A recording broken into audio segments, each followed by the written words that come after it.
Assalamualaikum warahmatullahi wabarakatuh. Perkenalkan, nama saya Quratul Aini, NIM 19060053. Saya merupakan mahasiswa Universitas Negeri Padang, Fakultas Ekonomi dan jurusan Ilmu Ekonomi. Di video ini saya akan menjelaskan tentang sosialis Marx, yaitu materi pertemuan ke-6 pada sejarah pemikiran ekonomi. Baiklah, kita masuk saja. Di antara sekian banyak pakar sosialis, pandangan Karl Heinrich Marx dianggap paling berpengaruh. Dari segi teoritis, banyak pakar dan pemikir ekonomi yang mengakui bahwa argumentasi Marx sangat dalam dan luas. Teori-teorinya tidak hanya didasarkan atas pandangan ekonomi saja, tetapi juga melibatkan moral, etika, sosial, politik, sejarah, falsafah, dan sebagainya. Salah satu buku yang ditulis oleh Marx yang sangat berpengaruh adalah Manifesto Komunis atau The Communist Manifesto yang terbit tahun 1848. Baiklah, kita masuk ke pembahasan pertama tentang sistem kapitalis Marx, yaitu yang pertama, kecaman Marx terhadap sistem kapitalis. Karl Marx sangat benci dengan sistem perekonomian yang digagas oleh Adam Smith dan kawan-kawan.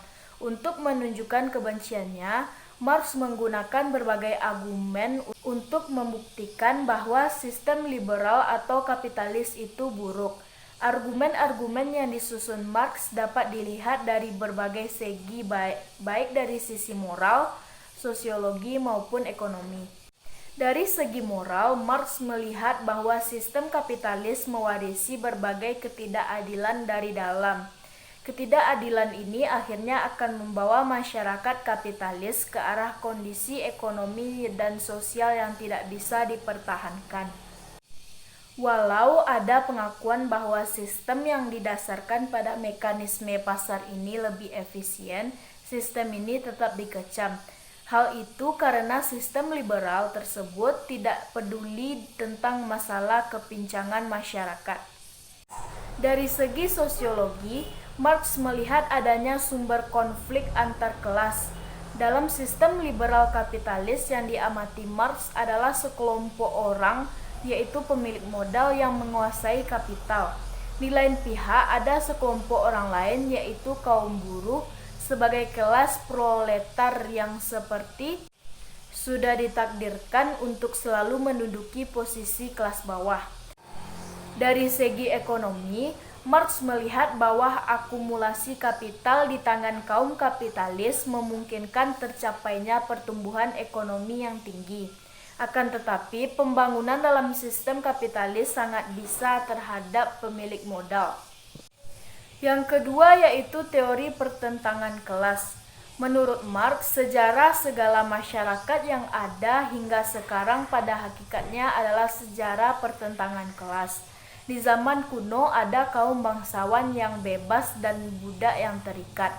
Di zaman pertengahan ada tuan tanah sebagai pemilik dan hamba sahaya yang menggarap tanah bukan kepunyaannya. Yang ketiga yaitu teori surplus value dan penindasan buruh. Menurut pandangan kaum klasik yaitu Ricardo, nilai suatu barang harus sama dengan biaya-biaya untuk menghasilkan barang tersebut, yang di dalamnya sudah termasuk ongkos tenaga kerja berupa upah alami. Upah alami yang diterima oleh para buruh hanya cukup sekedar penyambung hidup secara subsisten, yaitu untuk memenuhi kebutuhan yang sangat pokok-pokok saja. Padahal nilai dari hasil kerja para buruh jauh lebih besar dari jumlah yang diterima mereka sebagai upah alami. Bagi Marx ini berarti semakin besar pengisapan atau eksploitasi dari pemilik modal atas kaum buruh. Sebagian dari laba yang merupakan surplus value tersebut ditanamkan kembali sebagai investasi. Dari hasil investasi ini, kekayaan mereka akan semakin menumpuk, semakin lama semakin besar. Akumulasi kapital yang akan semakin berhasil jika para kapitalis bisa menindas kaum buruh sekeras-kerasnya, yaitu dengan memberikan tingkat upah yang rendah. Di sini tampak perbedaan yang sangat nyata antara Marx dan Smith dalam memandang persaingan. Smith menganggap persaingan bebas sebagai prasyarat bagi terbentuknya masyarakat sejahtera. Sebaliknya, Marx memandang sebagai penyebab terjadi konsentrasi ekonomi atau monopoli. Yang keempat yaitu dialektika materialisme historis. Dari setiap argumen yang dilontarkan Marx, ide tentang konflik selalu ditekankan. Konflik antara ideal dan realistis, antara kapital dan labor, juga antara pertumbuhan dan stagnasi. Konflik diganti dengan harmonis atau keselarasan etis, sosial, dan ekonomi. Proses pembangunan melalui konflik merupakan proses dialektik. Proses ini mempunyai basis dalam pembagian masyarakat atas kaum pekerja dan kapitalis. Bagi Marx, pangkal dari semua perubahan adalah karena dilakukannya pengisapan atau eksploitasi para kapitalis terhadap kaum buruh.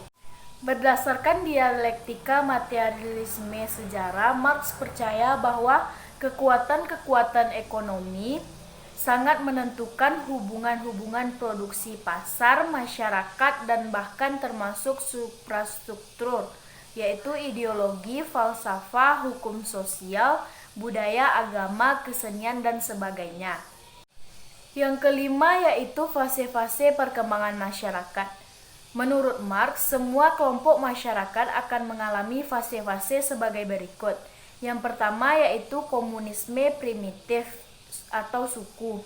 Yang kedua perbudakan, yang ketiga feodalisme, yang keempat kapitalisme, yang kelima sosialisme, yang keenam komunisme. Dalam masyarakat komunisme primitif dan juga sosialisme komunisme, alat berproduksi merupakan milik bersama. Namun dalam tiga kelompok masyarakat yang lain yaitu perbudakan, feodalisme, dan kapitalisme, alat-alat atau modal produksi dimiliki dan dikendalikan oleh suatu kelompok, sedangkan kelompok lain hanya bekerja. Menurut Marx, perubahan dari suatu fase ke fase berikutnya yang lebih maju terjadi karena kurang atau tidak seimbangnya kemajuan dalam teknologi dengan kemajuan dalam institusi. Sebagaimana sudah dijelaskan sebelumnya, kapitalis bagi Marx hanya jaya pada tahap awal. Salah satu dari hasil temuan tersebut adalah teknologi yang hemat tenaga kerja, yaitu labor saving technology. Menurut Marx, produksi yang berlebih-lebihan, tingkat konsumsi rendah, disproporsi dan eksploitasi serta alienasi yang dialami kaum buruh. Beberapa program yang dianjurkan Marx untuk dilakukan setelah revolusi berhasil yaitu: yang pertama, penghapusan hak milik atas tanah dan menggunakan semua bentuk tanah untuk tujuan-tujuan umum. Yang kedua, program pajak pendapatan progresif atau gradual. Yang ketiga, penghapusan semua bentuk hak pewarisan. Yang keempat, pemutusan kredit di tangan negara. Yang kelima, pemutusan alat-alat komunikasi dan transportasi di tangan negara. Yang keenam, pengembangan pabrik-pabrik dan alat-alat produksi milik negara. Yang keenam yaitu perbedaan sosialisme dan komunisme menurut Marx. Marx membedakan fase sosialisme dengan komunisme penuh atau lengkap. Perbedaan di antara kedua fase tersebut dapat dilihat dari: yang pertama, produktivitas. Yang kedua, hakikat manusia sebagai produsen. Dan yang ketiga, pembagian pendapatan. Dalam fase sosialisme, produktivitas masih rendah dan butuh materi belum terpenuhi secara cukup. Fase komunisme penuh produktivitas sudah tinggi sehingga semua kebutuhan materi diproduksi secara cukup. Pada waktu Marx menulis Manifesto Komunis, belum ada suatu negara sosialis apalagi negara komunis. Pada awal abad ke-20, Partai Komunis Marx telah menjadi partai radikal penting di dunia, kecuali di negara Inggris dan Amerika Serikat. Baiklah, demikian pembahasan saya mengenai sosialis Marx. Jadi kesimpulannya yaitu: Yang pertama, Marx mengemukakan teori pertentangan kelas, teori surplus value, dan penindasan buruh. Dari teori-teori yang disebutkan di atas, Marx menyimpulkan bahwa masyarakat kelas bawah selalu dibebankan oleh masyarakat kelas atas. Poin yang kedua, terjadinya pertentangan kelas karena menurut Marx di zaman kuno ada kaum bangsawan yang bebas dan budak yang terikat. Di zaman pertengahan ada tuan tanah sebagai pemilik dan hamba sahaya yang menggarap tanah bukan kepunyaannya. Sedangkan di zaman modern majikan yang memiliki alat-alat produksi dan buruh yang hanya memiliki tenaga kerja untuk dijual kepada majikan. Yang poin ketiga, dampaknya adalah tidak adanya keadilan di antara kelompok atas dengan kelompok yang bawah. Teknologi bergerak lebih cepat dan meninggalkan intuisi yang lebih lambat dan alat-alat kekayaan produktif, terutama modal dan tanah secara berangsur-angsur dikuasai oleh negara.